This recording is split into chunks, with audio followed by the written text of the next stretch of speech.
El diseño de sistemas digitales complejos como las computadoras es una actividad de ingeniería importante. Los sistemas digitales se construyen interconectando elementos simples, pero las redes de ellos pueden tener un comportamiento muy complejo. Las funciones digitales conectan cables que transportan señales de entrada a otros cables de salida. Podemos conectar funciones primitivas juntas para construir funciones más complejas. Por ejemplo, el circuito de medio sumador consta de una compuerta OR, dos compuertas AND y un inversor. Para empezar a modelar el anterior circuito debemos definir los procedimientos que usaremos en la simulación. Primero definimos los cables, luego definimos las compuertas asociando sus entradas y salidas y finalmente definimos el procedimiento, donde las entradas son A y B y las salidas S y C. Los cables D y E los definimos localmente. Luego D es el resultado de A y B en la compuerta OR. C es el resultado de A y B en la primera compuerta AND. E es el valor inverso de C y S es la salida de D y E en la segunda compuerta AND.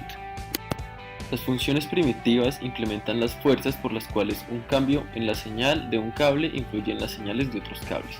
Para crear estas funciones usamos las siguientes operaciones: getSignal, que retorna el valor actual de la señal sobre el cable; setSignal, que cambia el valor de la señal por otro valor; addAction, que asigna el procedimiento que debe ejecutarse siempre que la señal cambie de valor; y adicionalmente se puede utilizar el procedimiento afterDelay, que dice el tiempo que un procedimiento se demora en ejecutarse. Un cable en nuestra simulación será un objeto computacional con dos variables de estado locales: un valor de señal inicialmente tomado como 0 y una colección de procedimientos que se ejecutarán cuando la señal cambie de valor. Implementamos el cable utilizando el estilo de paso de mensajes como una colección de procedimientos locales.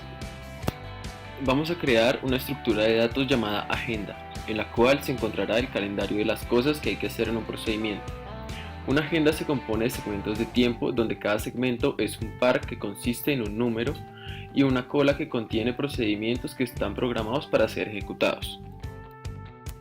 Esta agenda tendrá las siguientes operaciones: makeAgenda, que retorna una nueva agenda vacía; emptyAgenda, que valida si la agenda está vacía; firstAgendaItem, que retorna el primer ítem de la agenda; removeFirstAgendaItem, que remueve el primer elemento de la agenda; addToAgenda, que agrega el procedimiento a la agenda para ser ejecutado en un tiempo específico; y currentTime, que retorna el tiempo actual de la simulación.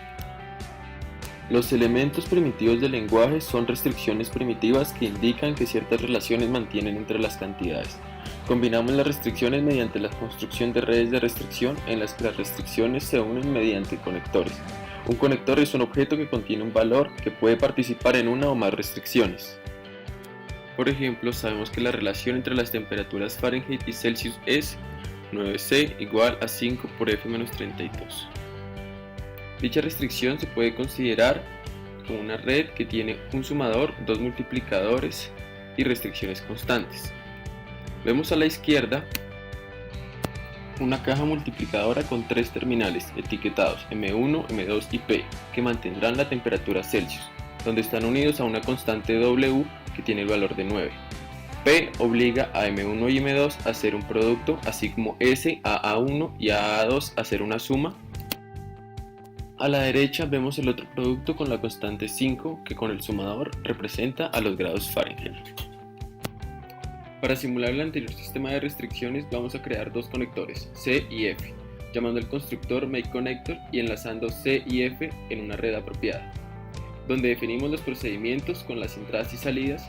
Localmente definimos los conectores y asignamos las operaciones suma y producto, así como las constantes. Construir modelos en términos de objetos computacionales con estado local nos obliga a confrontar el tiempo como un concepto esencial en la programación. Por lo tanto, a menudo es natural modelar sistemas como colecciones de procesos computacionales que se ejecutan simultáneamente. Pero también es apropiado dividir modelos computacionales en partes que evolucionan simultáneamente y separadamente.